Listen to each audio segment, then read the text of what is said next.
கேரளாவில் ஒரு சிறிய கிராமத்தில் பசுமையின் நடுவே ஒரு சிறிய குடும்பம் வாழ்ந்து வந்தது. பைசல், அவனது மனைவி ஆயிஷா மற்றும் அவர்களின் மகன் ஷாஹிர். ஆனால் இந்த குடும்பத்தின் வாழ்க்கை அவ்வளவு எளிதாக இல்லை. வறுமை அவர்களை அடிக்கடி வேட்டையாடியது. ஷாஹிர் சிறுவயதிலிருந்தே இந்த கஷ்டங்களை பார்த்து வளர்ந்தவன்.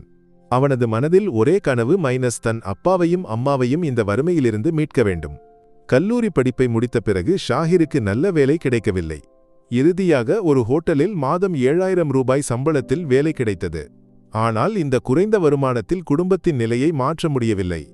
ஏதாவது பெரிய விஷயம் செய்ய வேண்டும், ஒரு தொழில் தொடங்க வேண்டும் என்று ஷாஹிர் யோசித்தான். ஒரு நாள் ஷாஹிரின் பழைய நண்பன் ரஷீத் வந்தான். உன் வாழ்க்கை எப்படி போகிறது என்று கேட்டபோது ஷாஹிர் மனம் திறந்து பேசினான். ரஷீத், என் குடும்பத்தை இந்த கஷ்டத்திலிருந்து மீட்க வேண்டும். 60000 ரூபாய் கிடைத்தால் ஒரு தொழில் தொடங்குவேன். உன்னிடம் பணம் இருந்தால் கொடு, நான் திருப்பிக் கொடுக்கிறேன். இல்லை என்றால் வருமானத்தில் 40 விழுக்காடு ஒவ்வொரு மாதமும் உனக்கு தருகிறேன். ரஷீத் சற்று யோசித்தான். எனக்கு ஒரு யோசனை இருக்கிறது ஷாஹிர். என் மாமா சவுதி அரேபியாவில் ஒரு பெரிய தொழிலதிபருடன் இருக்கிறார். அங்கு சென்றால் மாதம் 50000 - 60000 ரூபாய் வரை சம்பாதிக்கலாம். உனக்கு ஆர்வம் இருக்கிறதா? ஷாஹிரின் கண்கள் பிரகாசித்தன. அதற்கென்ன ரஷீத்? இங்கே சிறிய வேலையில் நேரத்தை வீணாக்குவதை விட சவுதிக்குச் சென்று பணம் சம்பாதித்து பிறகு இங்கு தொழில் தொடங்குவது நல்லது இல்லையா என்று உற்சாகமாகச் சொன்னான். நாட்கள் கடந்தன. ரஷீத் தன் மாமாவிடம் பேசி ஒரு வேலையை ஏற்பாடு செய்தான். ஆனால் ஒரு பிரச்சனை, சவுதிக்கு செல்ல 2 லட்சம் ரூபாய் தேவைப்பட்டது. ஷாஹிரிடம் 6000 ரூபாய் மட்டுமே இருந்தது. இனி நான் என்ன செய்வேன் என்று யோசித்தான். ரஷீத் சொன்னான், நீ டென்ஷன் ஆக வேண்டாம். மீதி பணத்தை நான் ஏற்பாடு செய்கிறேன். நீ சென்று சம்பாதித்து திருப்பிக் கொடுத்தால் போதும். அப்படியே ஷாஹிர் சவுதி அரேபியாவுக்கு பயணமானான். அங்கு ஹமீத் என்ற ஒரு கோடீஸ்வரனின் வீட்டில் வேலை கிடைத்தது. ஹமீத் தன் தொழில் காரணமாக அடிக்கடி வெளிநாடுகளுக்கு செல்வான். ஹமீதுக்கு 2 மனைவிகள் இருந்தனர். முதல் மனைவி பாத்திமா 40 முதல் 50 வரை வயது அளவில் இருப்பார். அவர்களுக்கு 20 முதல் 25 வரை வயதுள்ள பிள்ளைகள் இருந்தனர். இரண்டாவது மனைவி லைலா 24 வயது மட்டுமே. லைலாவை பார்க்க மிகவும் அழகாக இருந்தாள். ஹமீத் ஷாஹிரிடம் சொன்னான், முதலில் நீ வீட்டு வேலை செய். உன் செயல்பாட்டை பார்த்து பிறகு ஓட்டுநர் வேலை தருகிறேன். ஷாஹிருக்கு ஓட்டுதல் தெரியும். அவன் வீட்டு வேலையும் ஓட்டுதலும் செய்தான். ஹமீதுக்கு அவனது வேலை மிகவும் பிடித்தது. நீ திறமையானவன், ஆனால் ஒரு நிபந்தனை, என் மனைவிகளுடனோ பிள்ளைகளுடனோ பேசக்கூடாது. அப்படி செய்தால் பெரிய தண்டனை கிடைக்கும், இந்தியாவுக்கு கூட திரும்ப முடியாது. ஷாஹிர் பயந்தான். சரி, நான் வேலையை மட்டும் பார்க்கிறேன் என்று மனதில் சொல்லிக் கொண்டான். 2 மாதங்கள் கழித்து ஹமீத் அவனை முழுநேர ஓட்டுநராக்கினான். உன் வேலை என்னை எங்கு வேண்டுமானாலும் அழைத்துச் சென்று திரும்ப கொண்டு வருவது. ஷாஹிர் அதை சரியாகச் செய்தான். ஒரு நாள் ஹமீத் சொன்னான், நான் தொழில் விஷயமாக வெளிநாட்டுக்குப் போகிறேன். 7 நாட்களுக்குள் திரும்பி வருவேன். என் முதல் மனைவியையும் பிள்ளைகளையும் கூட்டிச் செல்கிறேன். லைலா இங்கு தனியாக இருப்பாள். நீ உன் வேலையை மட்டும் பார். அவளுடன் பேசினால் பெரிய பிரச்சனையாகும். ஷாஹிர் தலையசைத்தான். வீட்டில் இப்போது அவனும் லைலாவும் மட்டுமே. முதல் நாள் லைலா அவனை பார்த்து புன்னகைத்தாள். ஷாஹிர் பேசாமல் வேலை செய்தான். இரவு உணவு உண்ணும்போது லைலா மீண்டும் புன்னகைத்தாள். ஷாஹிர் ஒரு சிறு புன்னகை திருப்பி கொடுத்துவிட்டு பேசாமல் தூங்கச் சென்றான். அன்று இரவு லைலா அவனது அறைக்கு வந்து அவனது கையை பிடித்தாள்.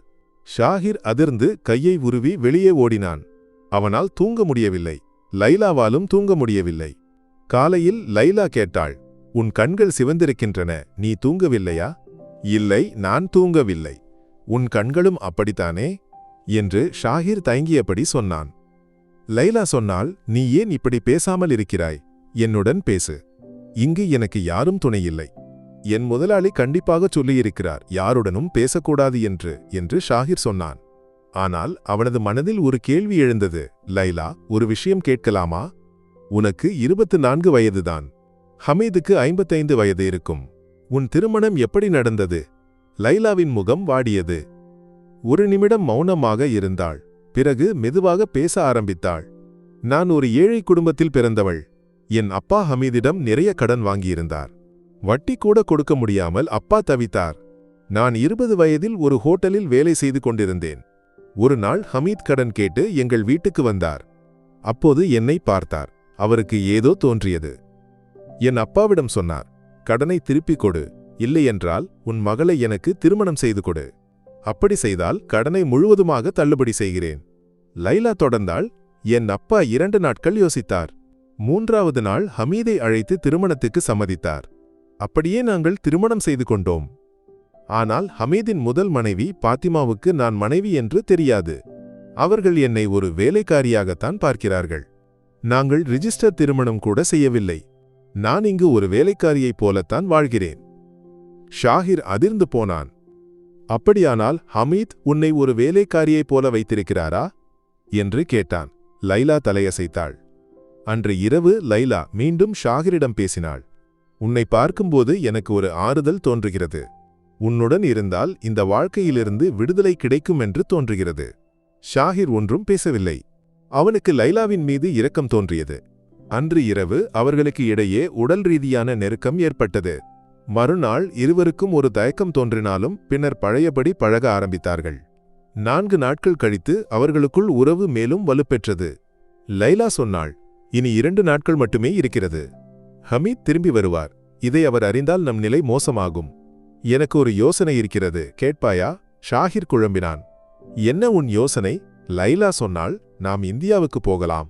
உன்னுடன் திருமணம் செய்து அங்கு வாழ்கிறேன். எனக்கு இங்கிருந்து விடுதலை வேண்டும். ஷாஹிர் பயந்தான். இது சரியாகுமா? ஹமீதுக்கு இது தெரிந்தால் என் உயிருக்கே ஆபத்து. நான் கடன் வாங்கித்தான் இங்கு வந்தேன். இந்தியாவுக்கு திரும்பினால் என்ன செய்வேன்? லைலா ஆறுதல் சொன்னாள், உனக்கு ஒன்றும் ஆகாது. ஹமீத் என்னை ஒரு வேலைக்காரியைப் போல வைத்திருக்கிறார். இது நீதிமன்றத்துக்கு சென்றால் அவர்தான் பிரச்சனையில் மாட்டுவார். நாம் வீட்டில் உள்ள தங்க நகைகளையும் சில முக்கிய ஆவணங்களையும் எடுத்துச் செல்லலாம். அதைக் கொண்டு புதிய வாழ்க்கை தொடங்கலாம். அவர்கள் ஒரு கடிதம் எழுதினார்கள். லைலா எழுதினால், நான் லைலா ஷாஹிருடன் இந்தியாவுக்கு செல்கிறேன். நாங்கள் திருமணம் செய்து கொள்வோம். நீ என்னை ஒரு வேலைக்காரியைப் போல வைத்திருந்தாய். இது நீதிமன்றத்துக்கு சென்றால் உனக்கு பெரிய தண்டனை கிடைக்கும். அவர்கள் வீட்டில் உள்ள தங்க நகைகளையும் ஹமீதின் தொழிலுடன் தொடர்புடைய சில முக்கிய ஆவணங்களையும் எடுத்துக்கொண்டு இந்தியாவுக்கு தப்பினார்கள். ஹமீத் திரும்பி வந்தபோது வீடு பூட்டியிருப்பதைக் கண்டார். முதலில் லைலா ஷாப்பிங்கிற்கு சென்றிருப்பாள் என்று நினைத்தார். ஆனால் அவளது போன் ஆஃப் ஆகியிருந்தது. 3 மணி நேரம் கழித்து வீட்டின் பூட்டை உடைத்து உள்ளே சென்றார். அங்கு கடிதத்தை கண்டார். அதை படித்தபோது ஹமீதின் கைகள் நடுங்கின.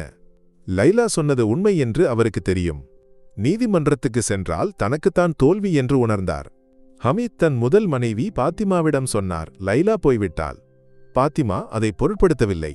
ஒரு வேலைக்காரி போனால் போகட்டும் என்று கோபமாகச் சொன்னாள். ஹமீத் மௌனமாக இருந்தார். ஷாஹிரும் லைலாவும் இந்தியாவுக்கு வந்து சேர்ந்தனர். தங்க நகைகளை விற்று ஒரு தொழில் தொடங்கினார்கள். ரஷீதின் கடனை திருப்பிக் கொடுத்தார்கள். தொழில் வெற்றி பெற்றது. அவர்களுக்கு குழந்தைகள் பிறந்தனர். இப்போது அவர்கள் மகிழ்ச்சியாக வாழ்கிறார்கள்.